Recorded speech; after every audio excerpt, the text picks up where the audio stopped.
وإذا جاءك الذين يؤمنون بآياتنا فقل سلام عليكم كتب ربكم على نفسه الرحمة أنه من عمل منكم سوءا بجهالة ثم تاب من بعده وأصلح فأنه غفور رحيم. وكذلك نفصل الآيات ولتستبين سبيل المجرمين. قل إني نهيت أن أعبد الذين تدعون من دون الله قل لا أتبع أهواءكم قد ضللت إذا وما أنا من المهتدين.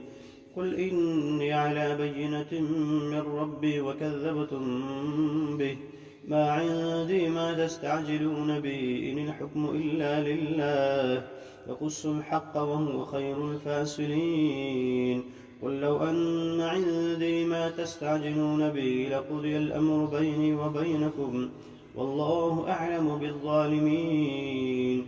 وعنده مفاتح الغيب لا يعلمها إلا هو ويعلم ما في البر والبحر وما تسقط من ورقة إلا يعلمها ولا حبة في ظلمات الأرض ولا رطب ولا يابس إلا في كتاب مبين. وهو الذي يتوفاكم بالليل ويعلم ما جرحتم بالنهار ثم يبعثكم فيه ليقضى أجل مسمى ثم إليه مرجعكم ثم ينبئكم بما كنتم تعملون. وهو القاهر فوق عباده ويرسل عليكم حفظه حتى إذا جاء أحدكم الموت توفته رسلنا وهم لا يفرطون ثم ردوا إلى الله مولاهم الحق ألا له الحكم وهو أسرع الحاسبين. قل من ينجيكم من ظلمات البر والبحر تدعونه تضرعا وخفية لئن أنجانا من هذه لنكونن من الشاكرين. قل الله ينجيكم منها ومن كل كرب ثم أنتم تشركون. قل هو القادر على أن يبعث عليكم عذابا من فوقكم أو من تحت أرجلكم أو يلبسكم شيعا ويذيق بعضكم بأس بعض. انظر كيف نصرف الآيات ثم لعلهم يفقهون. وكذب به قومك وهو الحق قل لست عليكم بوكيل لكل نبأ مستقر وسوف تعلمون.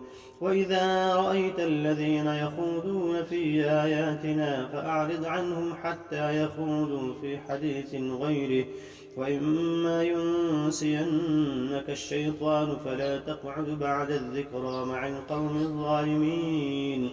وما على الذين يتقون من حسابهم من شيء ولكن ذكرى لعلهم يتقون. وذر الذين اتخذوا دينهم لعبا ولهوا وغرتهم الحياة الدنيا وذكر به أن تبسل نفس بما كسبت ليس لها من دون الله ولي ولا شفيع وإن تعدل كل عدل لا يؤخذ منها. أولئك الذين أبسلوا بما كسبوا لهم شراب من حميم وعذاب أليم بما كانوا يكفرون.